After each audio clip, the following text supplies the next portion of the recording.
Pendant des décennies, le monde a cru savoir exactement qui était réellement Garth Brooks.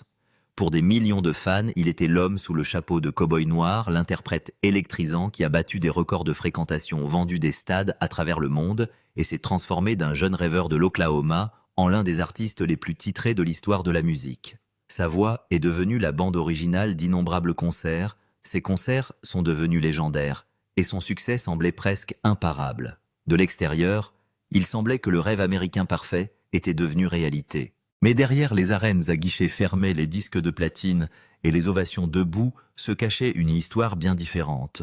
Cachée sous des décennies de succès extraordinaires, se trouvait une vie façonnée par des pertes personnelles déchirantes, des sacrifices douloureux, des relations ratées, une pression incessante des accusations dévastatrices et des batailles que la renommée, la fortune et l'admiration mondiale ne pourraient jamais empêcher. Il y avait des moments où tout ce qu'il avait passé toute sa vie à construire semblait prêt à s'effondrer autour de lui. À l'âge de 64 ans, l'homme à l'origine de la légende avait vécu un voyage bien plus compliqué et émotionnellement difficile que la plupart des gens n'auraient jamais imaginé. Comment la plus grande superstar américaine de la musique country a-t-elle atteint des sommets aussi extraordinaires? Et qu'est-ce que cela lui a vraiment coûté en cours de route? Derrière chaque réalisation record se cachent des années de lutte que le public a rarement vues. Chaque triomphe comportait un prix personnel qui restait caché à la vue du public. Pour comprendre Garth Brooks, il faut regarder bien au-delà des projecteurs qui l'ont rendu célèbre. Troyal Garth Brooks est né le 7 février 1962 à Tulsa, en Oklahoma, avant de grandir comme le plus jeune d'une famille de 6 enfants dans le Yukon voisin. La musique l'a entouré presque dès le début. Sa mère, Colleen Carroll, avait enregistré pour Capitol Records et est apparue à la télévision dans les années 1950, apportant créativité, performance et ambition artistique dans la maison familiale. Son père, Troy Raymond Brooks, travaillait comme dessinateur dans l'industrie pétrolière, offrant un exemple très différent fondé sur la discipline, la responsabilité et un travail acharné et constant. Ces deux personnalités, très différentes, ont façonné les fondements de l'avenir de Garth d'une manière qui n'est devenue pleinement évidente que des années plus tard.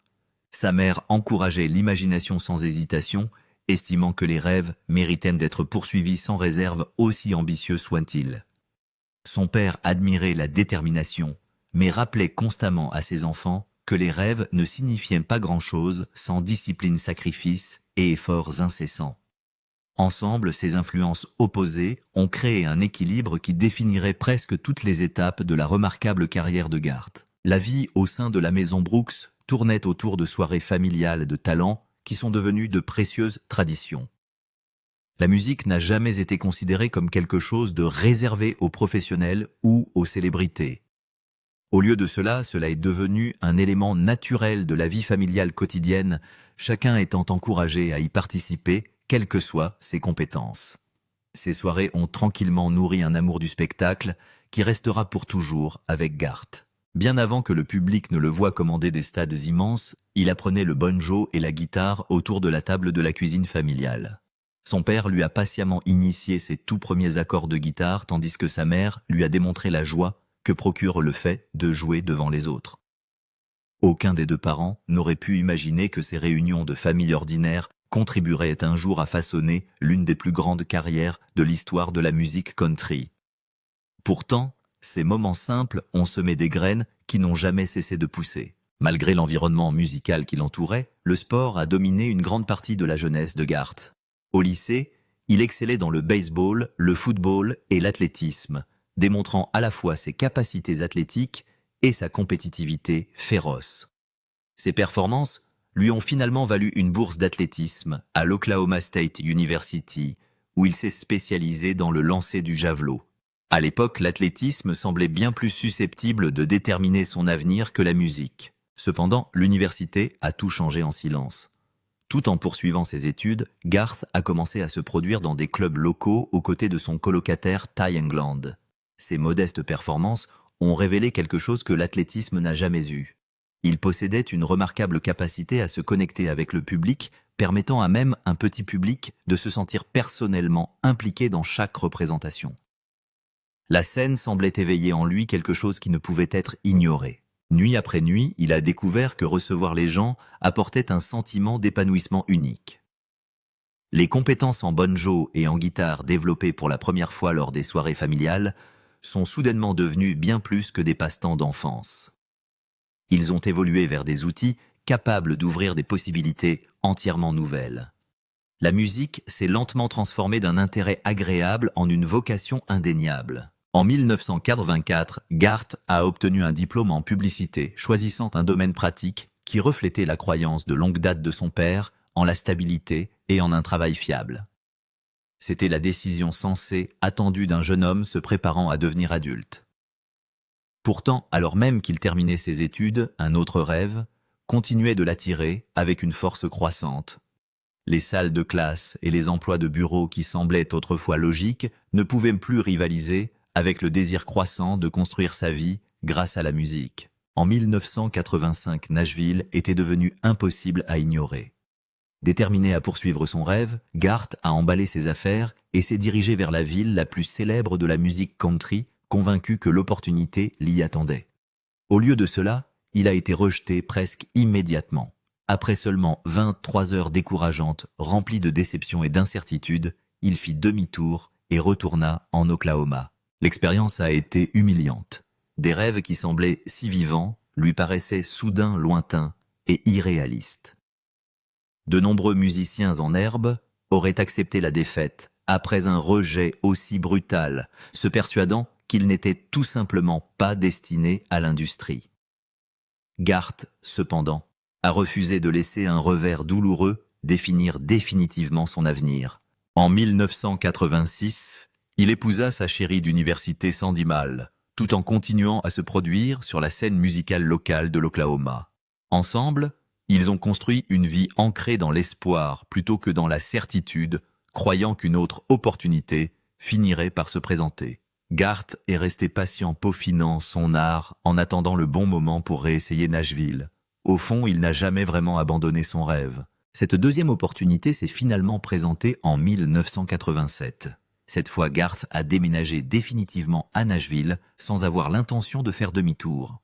Les débuts sont restés difficiles, car les grandes maisons de disques ont renoncé à plusieurs reprises à l'artiste inconnu d'Oklahoma.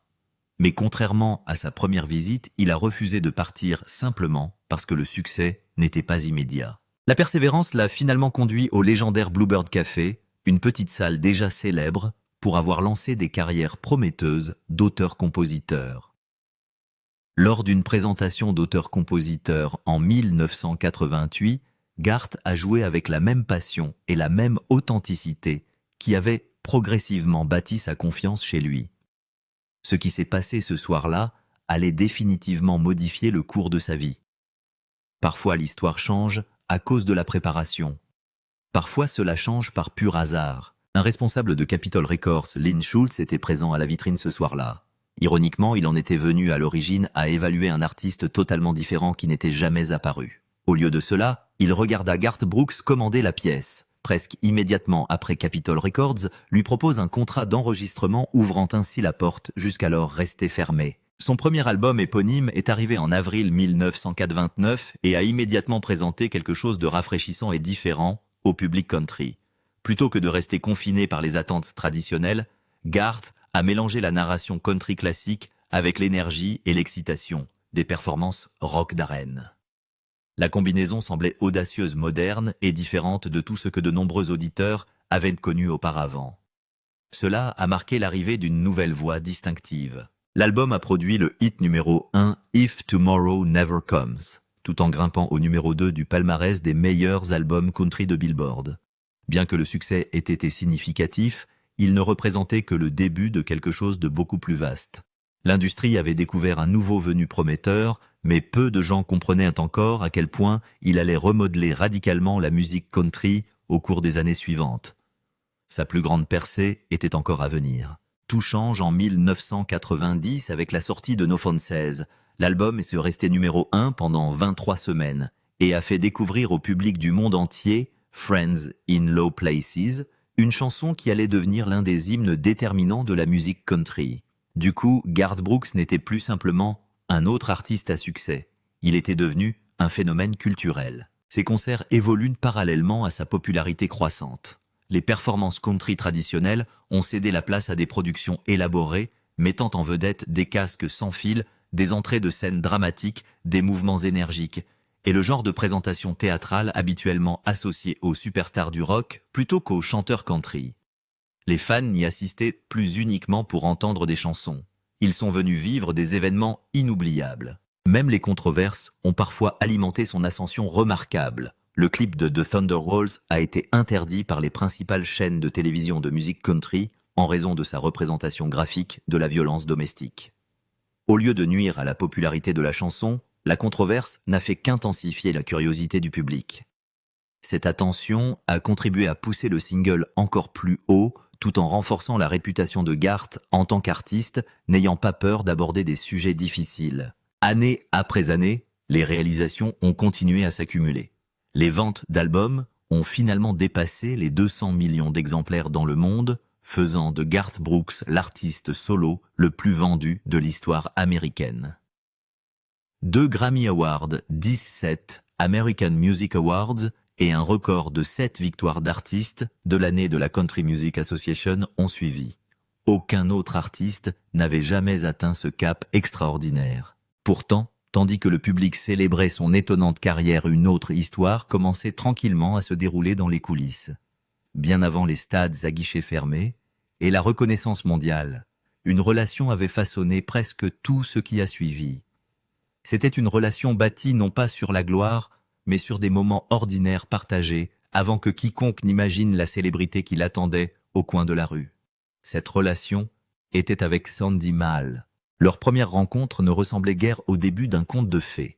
Cela s'est produit au Tumbleweed Ballroom à Stillwater, Oklahoma, lors d'un incident impliquant une bagarre près des toilettes, alors que Garth travaillait comme videur. Sandy s'est retrouvée avec son poing coincé dans un panneau de bois pendant le chaos. Ce fut une introduction inhabituelle, mais parfois les relations les plus durables commencent dans les circonstances les moins attendues. Sandy s'est immédiatement démarquée car elle est restée remarquablement peu impressionnée par les grandes ambitions ou les rêves de célébrité. Elle voyait la personne se tenant devant elle plutôt que la possibilité d'une gloire future. Intelligente, fondée et honnête, elle a offert la stabilité à une époque où l'avenir de Garth restait incertain. Son soutien est devenu inestimable au cours de ces premières années difficiles. Leur relation s'est étendue au-delà des encouragements émotionnels, pour devenir un véritable partenariat créatif. Sandy a même reçu des crédits pour l'écriture de chansons sur les premières chansons, notamment I've Got a Good Thing Going et plus tard That Summer. Ces contributions reflètent bien plus qu'une simple implication occasionnelle. Ils ont démontré que le mari et la femme contribuaient à jeter les bases sur lesquelles le succès futur de Garth finirait par reposer. Le couple s'est marié le 24 mai 1986, peu de temps avant de déménager définitivement à Nashville. Ils sont entrés dans la vie conjugale avec plus d'espoir que de sécurité financière, croyant que travailler dur finirait par créer des opportunités. À l'époque, ni l'un ni l'autre n'auraient pu prédire à quel point leur vie allait changer radicalement. Le succès n'existait encore que comme une possibilité lointaine. Au cours de la décennie suivante, ils accueillent 3 filles dans leur famille. Taylor Maine Pearl est arrivée en 1992 Auguste. Anna a suivi en 1994 et Ali Collin est née en 1996. Devenir père a profondément transformé Garth. Malgré toutes les réalisations professionnelles qui ont suivi, il décrira plus tard qu'élever ses filles est la plus grande réussite de sa vie. La paternité a apporté un immense bonheur, mais elle a également intensifié le difficile équilibre entre carrière et famille. À mesure que sa popularité explosait, les demandes de tournée devenaient implacables.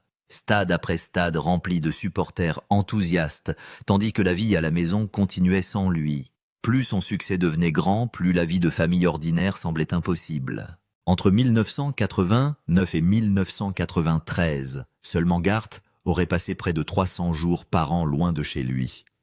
Alors qu'il se produisait devant des milliers de fans hurlants, soir après soir, Sandy restait presque seule à gérer les routines scolaires. Les rendez-vous chez le médecin, les maladies, les devoirs et d'innombrables responsabilités ordinaires.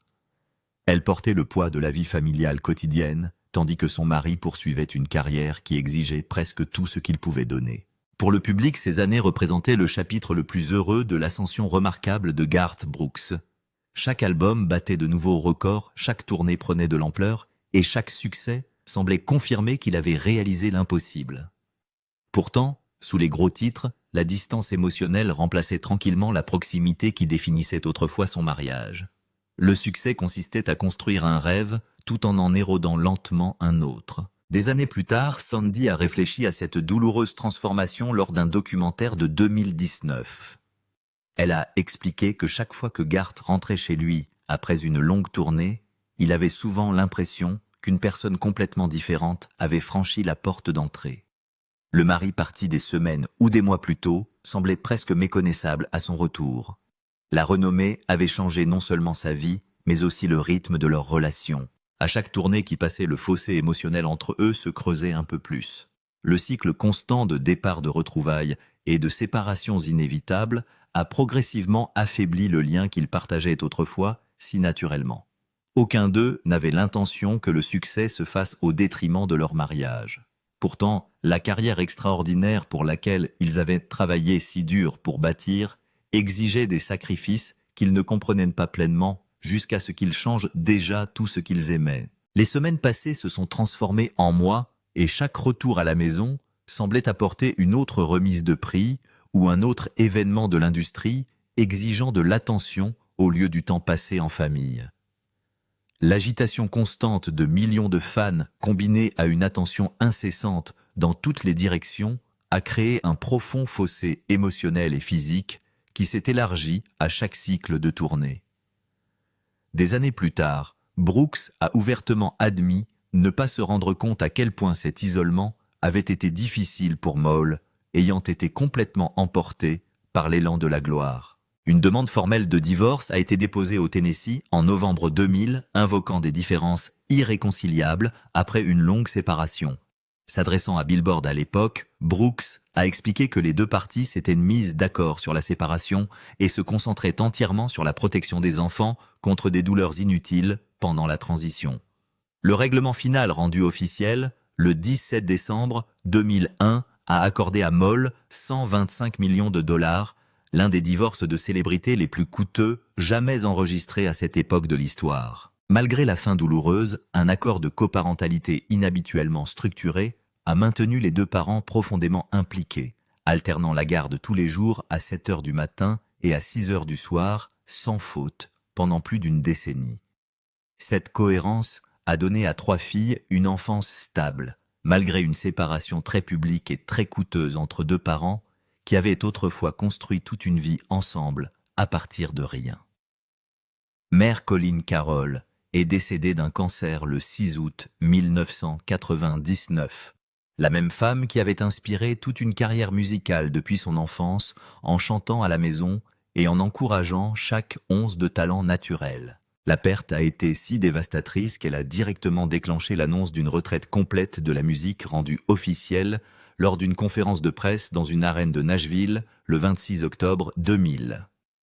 En 2010, le père Troy Raymond Brooks Jr. est également décédé, un ancien ouvrier des champs pétroliers et vétéran des marines des États-Unis qui avait enseigné une discipline stricte et la conviction que rien de valable n'était jamais arrivé sans un réel sacrifice. La perte de ses deux parents en une seule décennie a fait disparaître 2 des voies directrices les plus importantes de toute une vie. Honorer la mémoire d'une mère s'est transformé en un combat juridique inattendu. Un don d'un demi-million de dollars avait été fait en 2005 à un hôpital près du Yukon, en Oklahoma, étant entendu qu'un centre de santé pour femmes porterait éventuellement le nom de Colleen Brooks. Cette promesse ne s'étant jamais concrétisée, une action en justice pour rupture de contrat a suivi en 2009. Un jury du comté de Rogers s'est finalement rangé entièrement du côté de Brooks au début de 2012, ordonnant à l'hôpital de restituer le don initial et de payer 500 000 dollars supplémentaires en dommages d'intérêt punitifs, une victoire petite mais profondément personnelle dans les efforts visant à maintenir vivante la mémoire d'une mère. En avril 2025, Larry Bastien, partenaire de longue date de l'écriture de chansons, est décédé à l'âge de 90 ans.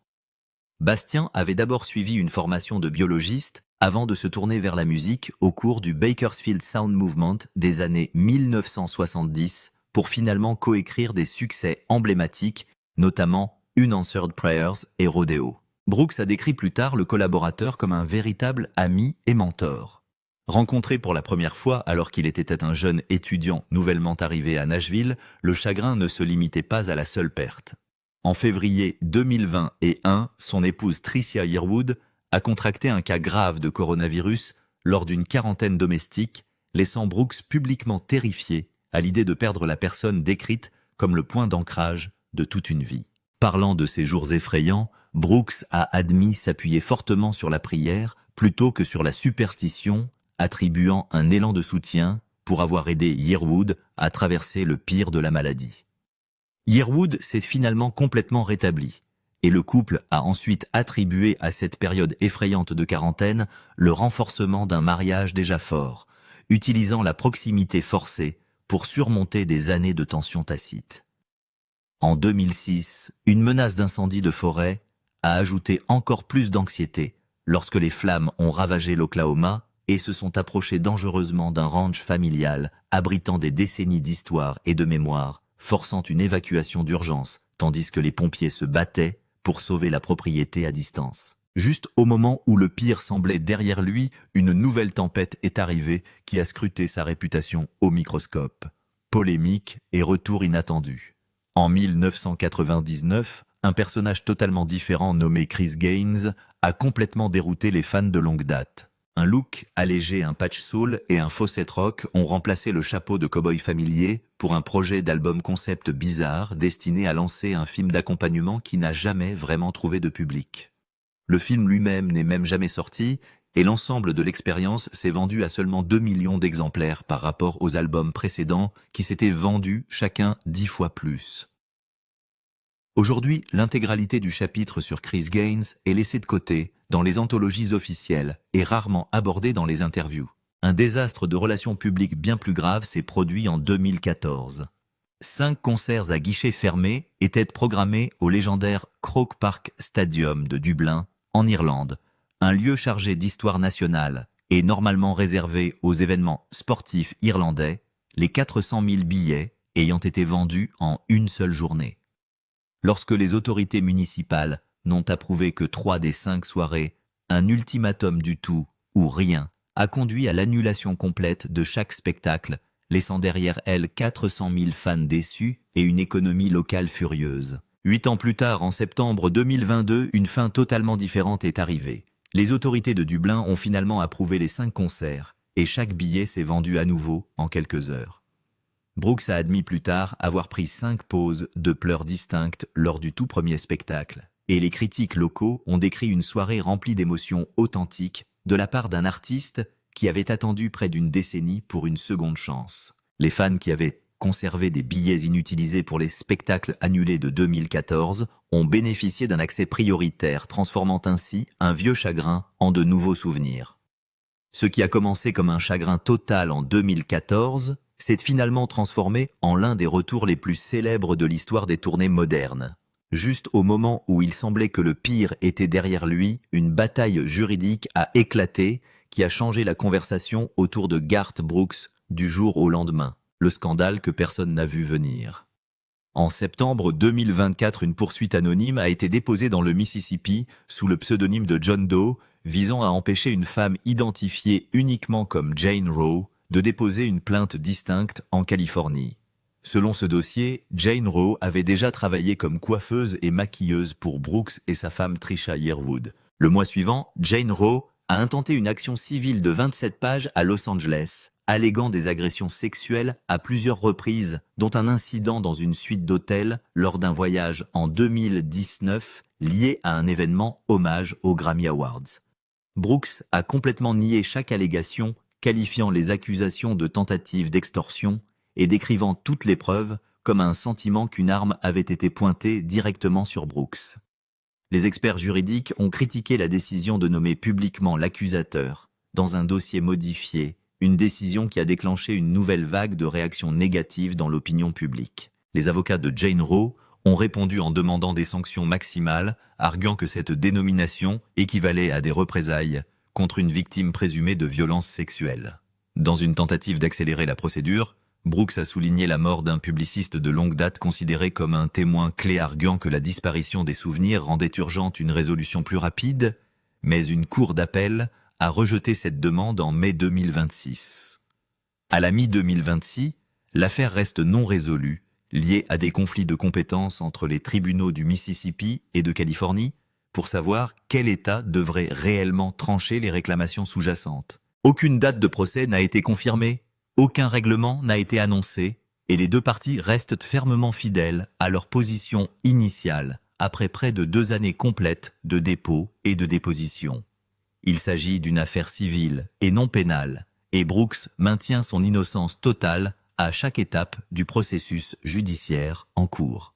Garth Brooks a 64 ans. Une deuxième histoire d'amour a commencé tranquillement en 1987, bien avant que l'un ou l'autre des artistes ne deviennent célèbres, lorsque Brooks et la future star country Trisha Yearwood se sont rencontrés dans un studio mansardé pour auteurs-compositeurs et ont enregistré une démo ensemble en tant qu'amis alors qu'ils étaient tous deux encore mariés à d'autres personnes.